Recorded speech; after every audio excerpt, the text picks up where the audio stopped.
The Christ Letters, with enhanced narration and text. Letter 4.2. We are all one.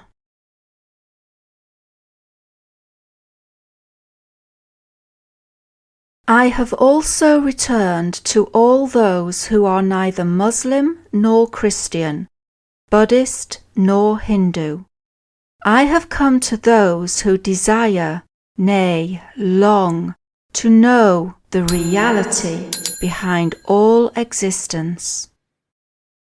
I have told you that I came in the persona of Jesus to the Jews in Palestine. I might well have said that I came to the Arabs in the persona of Muhammad, since Muhammad and I are of one spirit. To divide us into persona having different names, Jesus and Muhammad, or Muhammad and Jesus, is the same as giving identical twins different surnames, because one teaches literature and the other teaches maths. We are both of Christ consciousness, both individualizations of divine consciousness. When on earth, we both spoke of a God of love and mercy, according to the way in which our humanity permitted us to perceive our inspired knowledge from God. You must bear in mind that we were both human beings who had been deeply conditioned by our traditional beliefs inherited down the ages. Therefore, our inspiration came to us through minds already possessed by other ideas. As I have previously told you, inspiration, unless directed into a clean, deprogrammed mind, will always take on the overtones of convictions derived from early childhood conditioning. The rational mind, which takes over when the inflow of inspiration ceases, begins to explain the new knowledge and insight in terms of what is already accepted by the human mind. But, as I have already told you, I was a rebel almost from the outset of my life, and could not accept the Judaic beliefs. I was a clean, eagerly receptive, open-minded vessel into which the truth of existence could be poured in the desert, enabling me to see universal consciousness clearly. Now our perceptions are of the very highest order.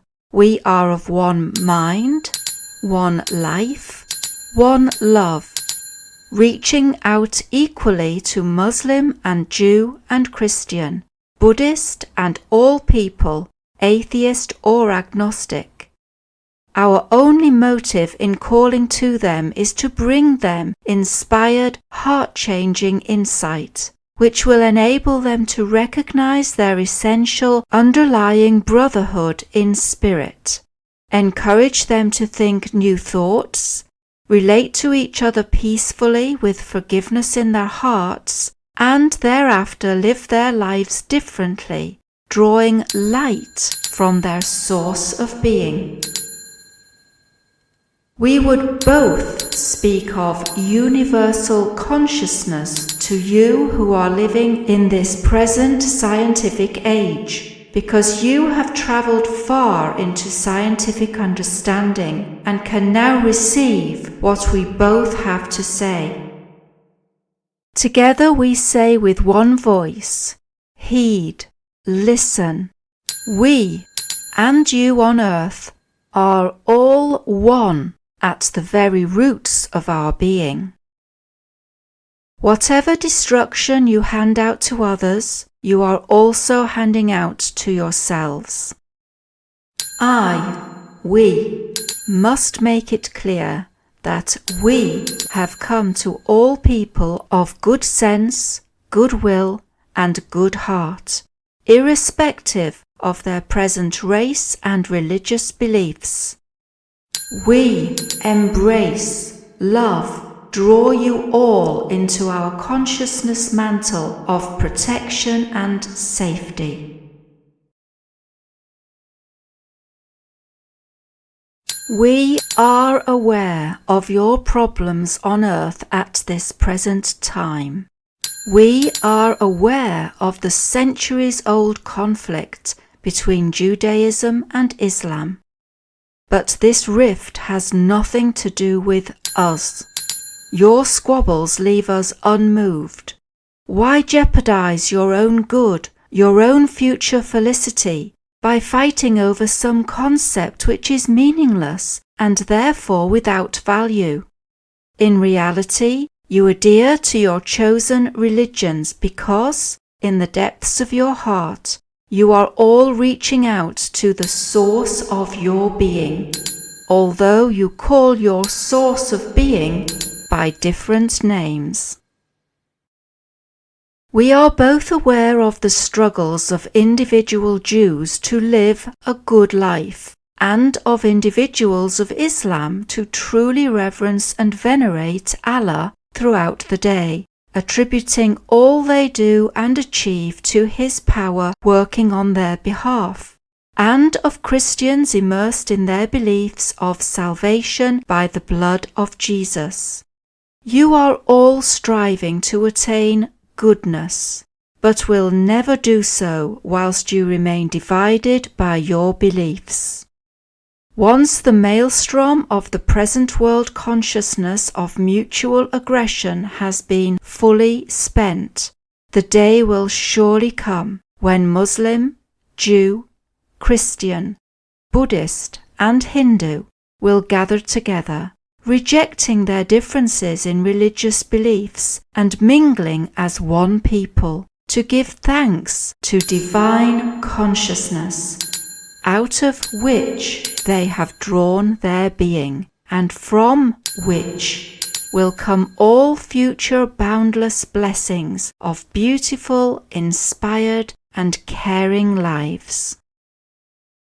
Together you will rebuild on old foundations and will say, "Let such a thing never happen between people again, for now we know that at the roots of our existence we are truly one.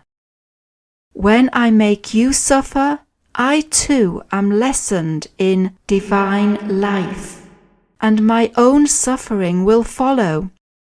We and the brotherhood within Christ consciousness are also fully aware of Buddhists and Hindus, followers of Tao, the spiritual adepts in the Philippines, and every other sect and religious discipline in every country, which is aimed at reaching and touching, even momentarily, the equilibrium of their universal source of being.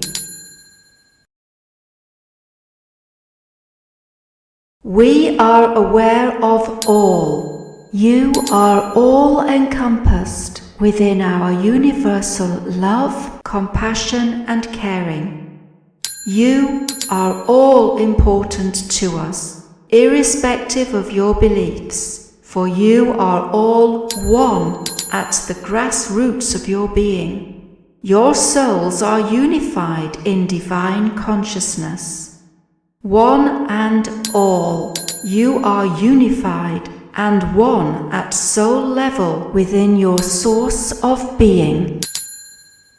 If you catch a drop of rain in the palm of your hand, can you say that because the droplet of rain has landed in your hand, and because it has separated from the rain that is falling to the ground, that the droplet is different in being, chemical composition, and quality of purity or strength from the rest of the rain presently falling around you? You may touch your droplet with green dye and make it green, but can you say that the green droplet is entirely different to the rest of the rain falling at that very moment? You of good sense, good will, and good heart, sincere and true, will be able to reply, "No, the rain is not different. It is exactly the same in quality and being as the rest of the rain. The only difference is that green or red or blue dye has been added. Therefore, it has become something more than the rain falling around us. But the droplet of rain in the palm of my hand is basically the same as the rain." Every one of you, no matter who you are, what colour skin you may possess, what kind of hair adorns your head and protects it from the sun, the shape of your head or body, the language you speak, the thoughts you think, the kind of words you use, the actions and deeds you perform as a result of your beliefs and your thoughts. No matter what your physical and human consciousness differences, you are all exactly the same as each other, of the same quality, begotten of the same source of being, having the same potential in infinity, the same spiritual capacities in infinity in every respect.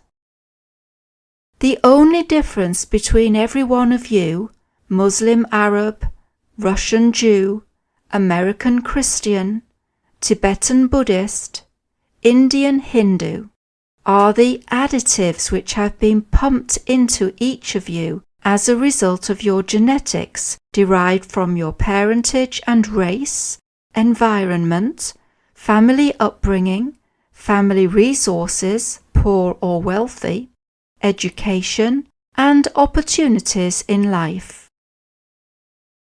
But these are all superficials.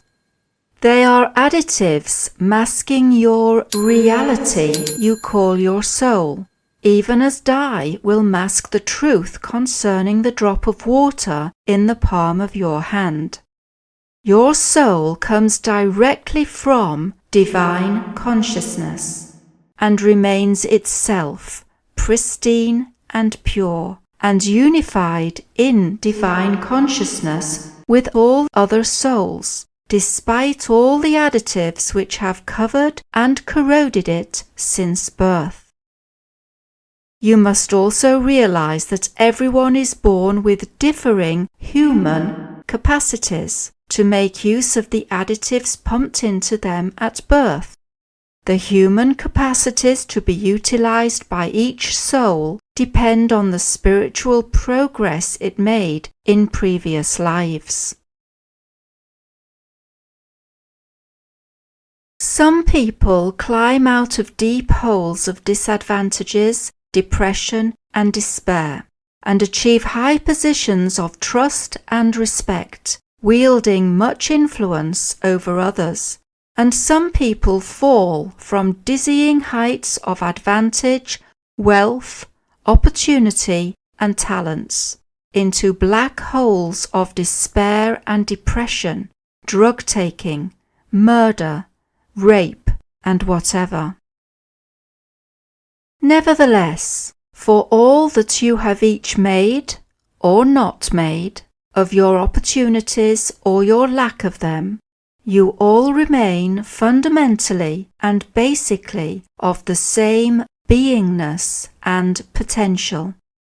You are all able to rise up little by little from whatever spiritual level of consciousness you presently occupy to the heights of divine consciousness within the celestial kingdoms.